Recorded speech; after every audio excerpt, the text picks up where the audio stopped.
हाय यार, आपका स्वागत है मेरे YouTube channel BTS Korean anime triple one in Bhojpuri song. जैसा कि मैंने पहले भी आप लोगों को बताया है कि आप लोग अगर चाहें तो मेरी मेंबरशिप खरीद सकते हैं और मैं कोशिश करूंगी कि आपको अच्छी स्टोरी देती रहूं। और एक बात और आप लोगों का फिर से थैंक यू, क्योंकि आप लोगों की हेल्प से ही मेरा चैनल आज मोनेटाइज हो पाया है। आप लोग खुद सोचिए, पहले जहाँ इतनी ज़्यादा कम्युनिकेशन थी, मतलब इतनी ज़्यादा प्रॉब्लम्स थी कि मेरा चैनल सब्सक्राइब नहीं होता था, बहुत ज़्यादा दिक्कत होती थी, इतनी कि मैं आपको बता नहीं सकती। और अब मेरा चैनल मोनेटाइज हो चुका है, लेकिन अभी भी प्रॉब्लम्स खत्म नहीं हुई, अभी भी स्ट्रगल्स हैं, क्योंकि अभी इतनी जल्दी तो मैंने सिर्फ हाफ मोनेटाइज किया है, फुल तो अभी किया भी नहीं है, तो इस वजह से प्रॉब्लम्स है। तो चलिए इस स्टोरी माय डेमन का लास्ट पार्ट स्टार्ट करते हैं। यहाँ हम देखते हैं कि वो जो डूंगी का भाई होता है वो गिर जाता है, वो मरता नहीं है, खो सा जाता है, क्योंकि उसका चेहरा तो डेमन देखा था। डेमन ने जब उसका चेहरा देखा होता तो वो कहीं और बहकर जाता है, वहां जाकर अपना चेहरा ही आधा जला लेता है, खराब कर लेता है, जिससे डेमन उसे पहचान न पाए, उसे ढूंढ न पाए। और अगर आप लोगों को वॉइस आ रही हो तो I am sorry army, voice तो आपको आएगी बिकॉज मैं छत पर हूँ और दिन भर काम था, तो थोड़ा सा मैं स्टोरी को दिन में बोल नहीं पाई हूँ, तो थोड़ा नाइट में बोल रही हूँ। और आप लोगों को मैं स्टोरी स्टार्ट करके बताती हूँ। वो इंसान जो कि बहुत ज़्यादा ही बुरी तरीके से खुद को जला लेता है, खुद का फेस, और जो कि हमारा शेके होता है उसे धोल नहीं पाता है। युंगी और शेके बहुत ही प्यार से एक दूसरे के साथ रहते हैं, क्योंकि उन्हें लगता है कि वो मर गया है। वहाँ से पानी में गिरने के बाद कोई जंगली मतलब कोई भी समुद्री जानवर उसे खा गया है, लेकिन ऐसा बिल्कुल नहीं होता है। यहाँ पर युंगी हमारी अपनी लाइफ को खुशी से एंजॉय कर रही थी जेकी के साथ, और हम देखते हैं कि सिचुएशन जो कि बिगड़ने लगी थी, क्योंकि रूल होता है कि अगर जेकी किसी को मारता है तो वो गायब हो जाता है। जेके जो कि बहुत ज़्यादा ही टेंस होता है, क्योंकि वो अब थोड़ा गायब हो रहा था और वो युंगी के सामने ही पूरा गायब हो जाता है। युंगी जो कि परेशान हो जाती है, अब वो उसे कहाँ ढूंढे, उसे मिल नहीं रहा था, बहुत ज़्यादा परेशान हो जाती है, क्योंकि युंगी को पता चल चुका था कि उसके मॉम डैड का कातिल शेके है। शेके जो कि बहुत ज़्यादा ही घबरा रहा था। वो लोग एक चर्च में जाते हैं, जहाँ पर जो फादर होते हैं उन्होंने जेकी को देखकर ही ये गेस लगा लिया था कि ये एक डेमन है, कोई मामले नहीं। वो जेकी से कहता है कि तुम यहाँ पर रुको, मुझे युंगी से कुछ बात करनी है। युंगी को अंदर लेकर जाता है।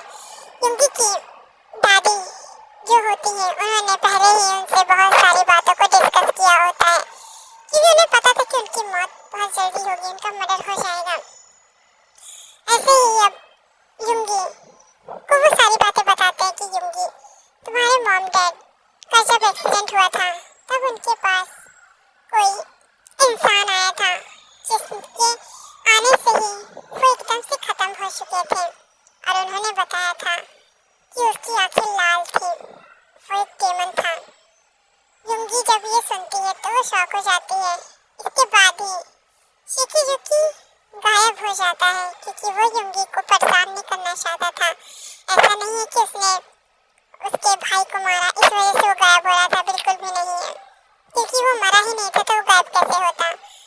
और वो इसलिए गायब हो गया क्योंकि उसने युंगी को बहुत ज़्यादा हर्ट कर दिया था। युंगी जो कि खोई खोई से रहती है, अब वो ये सोचती है कि आखिर कैसे वो अपने प्यार को एक्सेप्ट करे जो कि उसकी मॉम डैड का कातिल है। आखिर कैसे यहाँ पर सिचुएशन बिगड़ने लगी थी। अब युंगी के ऊपर फिर से एक बार अटैक होता है और उसे किडनैप कर लिया जाता है। उसके ऊपर पेट्रोल डाला जाता है और उसकी स्मेल से युंगी उठ जाती है। युंगी जब सामने देखती है तो एक चेहरा जला हुआ इंसान जिसका आधा फेस जला होता है आधा नहीं। ये देखने के बाद युंगी और ज्यादा डर जाती है। पहले तो उसके पास जेके था, अब उसके पास कोई नहीं है। ऐसा नहीं है कि युंगी को फील नहीं होता था जेके उसके आसपास है। युंगी को फील होता था क्योंकि उसकी हेल्प जेके करता था। जेके गायब नहीं हुआ था। इसी तरीके से अब वहाँ पर जेके जो कि इनविजिबल होता है, तभी वो जो युंगी का भाई होता है जिसने अपनी मॉम को मारा होता है, वो युंगी के ऊपर अटैक करता है उसके हाथ पर, जो कि शूट कर देता है गोली से, बंदूक से, मतलब पिस्तौल से।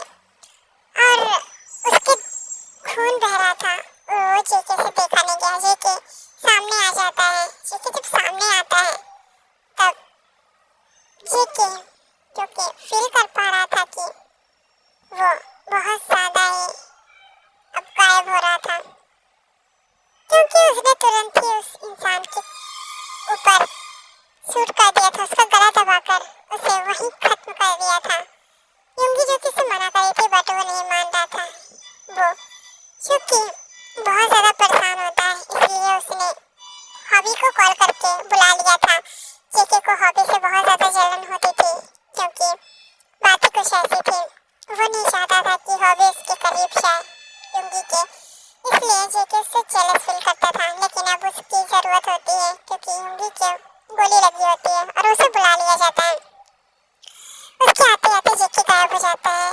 युंगी जो कि बहुत ज्यादा ही निराश हो चुकी थी क्योंकि उसे पता चल चुका था कि जेके उसके मॉम डैड का कातिल है ही नहीं। और उसने अपने मॉम डैड के बारे में जेके से जब पूछा तो जेके ने कहा कि मुझे याद तो नहीं आ रहा अभी कि तुम्हारे मॉम डैड कौन थे।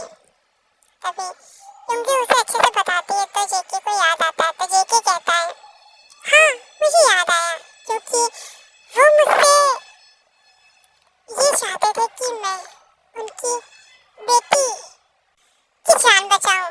उस दिन नहीं, उसके 10 साल पहले उन्होंने मुझसे एक कॉन्ट्रैक्ट साइन करवाया था जिसमें उन्होंने कहा था कि मेरी बच्ची मुझे सही सलामत चाहिए, मेरी बीवी और मेरी बच्ची को बचा लो, क्योंकि बहुत ज़्यादा क्रिटिकल कंडीशन होती है इस वजह से। और उस समय तुम्हारे डैड ने 10 साल बाद मेरे साथ जाने का प्रॉमिस किया था, मैं सिर्फ अपना काम किया था। तब जेके कहती है कि उस टाइम भी तुमने मेरी जान बचाई थी और आज भी तुम कभी गलत हो ही नहीं सकते हो। कुछ तो है जो मिसिंग है, बट मुझे बहुत ज़्यादा प्यार है तुमसे, मैं तुम्हें कैसे खोकर रह सकती हूँ। ऐसे बोलकर वो जो किसी हक कर लेती है। उन दोनों के बीच में सब कुछ सॉर्ट आउट हो चुका था, लेकिन जेके को गिल्ट था, इस वजह से वो सामने नहीं आता था। लेकिन हॉबी जो कि अब युंगी को लेकर अस्पताल गया था तो युंगी ठीक हो जाती है। और हम देखते हैं यहाँ पर गॉड जो कि बैठे होते हैं। जो लड़की गॉड होती है वो कहती है कि तुम जीत गए डेमिन, आखिर मान गए तुम्हें कि तुम बहुत ज़्यादा ही सच्चे हो। अगर तुम सच्चे ना होते तो तुम आज जिंदा ना होते। आखिर तुमने भी एक कॉन्ट्रैक्ट साइन किया है, प्रॉमिस किया है और इच्छा जताई थी, तो मैं तुम्हें कुछ भी नहीं कहूँगी क्योंकि तुम मुझसे जीत गए हो। तो तुम्हें जीवन तो देना बनता है, आखिर तुमने ये कहा था।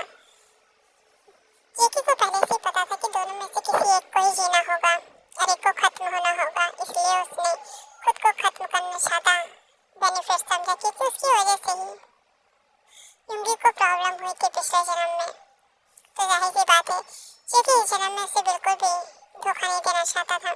इसी तरीके से अब हम देखते हैं कि हॉस्पिटल में युंगी जब आँख खोलती है तो उसके सामने जेके होता है। उसे देखकर वो कस के हक कर लेती है और कहती है कि मैंने सोचा था मैं तुम्हें कभी नहीं देख पाऊंगी, मैं बहुत ज़्यादा ही निराश हो गई थी।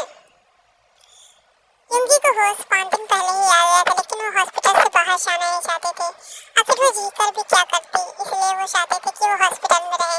लेकिन जब उसके पास पास जेके आ जाता है तो क्यों ही रुकेगी हॉस्पिटल में। इसलिए वो तुरंत ही जेके के साथ घर आ जाती है और जेके को बहुत सारा प्यार करने लगती है। वो जेके को किस करने लगती है, जेके भी उसके किस का रिस्पॉन्स करने लगता है। दोनों ही बहुत ज़्यादा ही खुशी से एक दूसरे को किस कर रहे थे। उन दोनों को किस करते हुए देखकर जो भी गॉड होते हैं वो खुश हो जाते हैं, क्योंकि अब वो समझ पा रहे थे कि इन दोनों को अलग करना कितनी बड़ी बेवकूफ़ी थी। डेमन की पावर डेमन के पास ही होती है, उसका काम होता है लोगों की जान लेना। और इसलिए ये दोनों शौकीन इस बात में उसी टाइम झगड़ा करने लगते हैं कि तुम्हारी ये डेमन काम कभी भी मेरे रोमांस के वेश में नहीं आएगी। युंगी की बात पे जेकी कहता है कि अब मेरा काम है तो है, अगर मैं ये काम नहीं करूँगा तो मैं गायब नहीं हो जाऊँगा, भस्म नहीं हो जाऊँगा, जल नहीं जाऊँगा। क्या चाहते हो तुम? तुम्हारे रोमांस के चक्कर में मैं जल जाऊँ? और जो मैं यहाँ जल रही हूँ उसका क्या? चलो आज की लड़ाई हम कल कर लेंगे, पहले और रोमांस करते हैं। और दोनों ही इंटीमेट हो जाते हैं। दोनों ही बहुत ज़्यादा एक दूसरे के साथ रफ थे। इतने दिन के बाद जो इंटीमेट हो रहे थे, आखिर एक डेमन और एक ह्यूमन एक दूसरे से इतना प्यार कर सकते हैं, किसी ने नहीं सोचा था। इस तरीके से इन दोनों की लव स्टोरी मैं यहीं एंड करती हूँ। और आप लोग बताइए स्टोरी कैसी लगी। ये स्टोरी जो कि एक के ड्रामा की है और उसमें माई डेमन नाम है स्टोरी का, और वो बहुत ज़्यादा ही अच्छी लगी थी मुझे। इसलिए मैंने सोचा कि क्यों ना टेकबुक में कन्वर्ट किया जाए, मतलब कि बीटीएस में कन्वर्ट किया जाए। इसलिए मैंने इस स्टोरी को चूज़ किया। इसमें बस बहुत कुछ चीज़ें मिक्स हैं, क्योंकि उसमें बहुत सारी चीज़ें, बहुत सारे पार्ट्स होते हैं जिसको मैं एक्सप्लेन नहीं कर सकती हूँ। और जो भी बहुत ज़्यादा मतलब कि अच्छे पार्ट्स थे और जल्दी स्टोरी ख़त्म करनी थी, तो इस वजह से मैंने आज ही ख़त्म कर दी। और हाँ, मैंने जो कि 2 स्टोरी अपने चैनल पे अपलोड कर दी थी, क्योंकि मैं चाहती थी कि एक मेंबरशिप ले रहे, लेकिन मेरे पास कोई मेंबर नहीं है, तो इसलिए मेंबरशिप में कोई स्टोरी गई ही नहीं। और जो स्टोरी मैंने मेंबरशिप के लिए डाली थी, जे होप और युंगी की, उस पर अच्छे खासे व्यूज़ आ चुके हैं। और मुझे तो ऐसा लग रहा है कि अच्छा ही हुआ कि मैंने उसे मेंबरशिप में नहीं डाला, क्योंकि अगर मैं उसे डाल देती तो घंटा मेरे में व्यूज़ आने वाले नहीं थे। और आप लोगों ने जी होप और युंगी की स्टोरी को बहुत ज़्यादा प्यार दिया है, तो मैं आप लोगों से बहुत ज़्यादा ही थैंक यू कहना चाहूँगी। और मैं कोशिश करूँगी कि इस स्टोरी अब आगे से और भी अच्छी तरीके से मैं दे पाऊँ। हो सकता है कि मेरी स्टोरी और भी ज़्यादा अच्छी लगे आप लोगों को। और मैं कोशिश करूँगी जिस तरीके से मैं अपने सेकंड चैनल पे स्टोरी देती हूँ, अगर उस तरीके से मैं अगर क्रिएटिविटी दिखाकर उस तरीके से अपलोड करूँ तो शायद कुछ ज़्यादा बेनिफिट हो सकता है। लेकिन मैं सोच रही हूँ कि ऐसे ही पिक्स के साथ ही इसे चलाया जाए, क्योंकि अगला चैनल उस तरीके का है ही, और इसमें इस तरीके की स्टोरी रहेगी। 3 चैनल मेरे 3 टाइप के होंगे, तो कितना ज़्यादा ही अच्छा होगा। मतलब एक स्टोरी ऐसे स्टोरीज होंगी एक में, और एक में एफएफ स्टोरी होगी, मतलब डबिंग स्टोरी होगी, और दूसरा फनी डबिंग, मतलब कि जिसमें बीटीएस का होगा, इसमें डबिंग करके डालेंगे। जैसे क्यूट लाइफ डालती है वैसे ही सेम प्रोसेस रहेगा। मैं कोशिश करूँगी कुछ अच्छा हो, और इसी तरीके से मैं अपने चैनल को चलाऊँगी तीनों को। और आप लोग को बताना कि आप लोगों को ये तीनों चैनल के आइडिया कैसे लग रहे हैं, क्योंकि पहला चैनल भी मेरा अच्छे से चल रहा है, दूसरा भी चल रहा है, तीसरा भी मैंने स्टार्ट किया नहीं है। लेकिन मुझे पक्का यकीन है कि अगर मैंने उसे स्टार्ट किया तो शायद आर्मीज को पसंद आए। तो आप लोग बताना कि आप लोगों को ये स्टोरी की एंडिंग कैसी लगी। तो सरांग army love you so much, और थैंक यू मैं फिर से बोलूँगी। मैं बहुत ज़्यादा डिप्रेशन में थी उस टाइम। डिप्रेशन क्या, मैं डिप्रेशन में रह पाती नहीं थी, फिर भी मुझे अंदर से दिक्कत होती थी, मतलब कि दुख होता था कि मैं अपने चैनल तक मोनेटाइज नहीं कर पा रही हूँ। सोचिए, मैंने जुलाई से अप्लाई किया था, जुलाई या जून से अप्लाई या जुलाई से अप्लाई करने के बाद मेरा चैनल मार्च में जाकर मोनेटाइज हुआ है। यार आप खुद सोचिए, इतने दिनों में तो अगर मैं दूसरे चैनल पे काम करती तो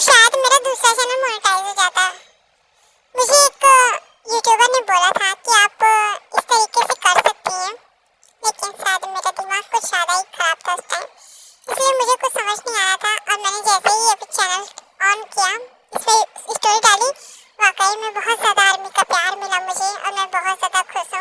मैं कोशिश करूँगी लाइव आने की, तो प्लीज़ आर्मी आप लोगों से रिक्वेस्ट है कि लाइव को ज़रूर से ज़रूर वॉच कीजिएगा।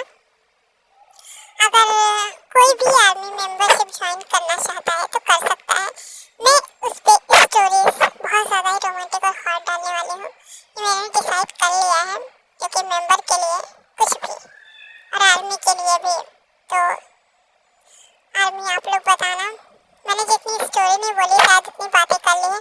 क्या करूँ आर्मी, बहुत ज़्यादा मैं खुश हूँ और बहुत ज़्यादा ही मुझे अच्छा लग रहा है कि मेरी आर्मी मुझे सपोर्ट करती है और बाकी लोगों से मुझे कुछ भी लेना देना नहीं है। घर वाले मुझे सपोर्ट करते हैं, मेरी आर्मी मुझे सपोर्ट करती है, तो मुझे क्या ही प्रॉब्लम होगी। इसलिए मैं बहुत ज़्यादा खुश हूँ सच में। Sarangi army, love you so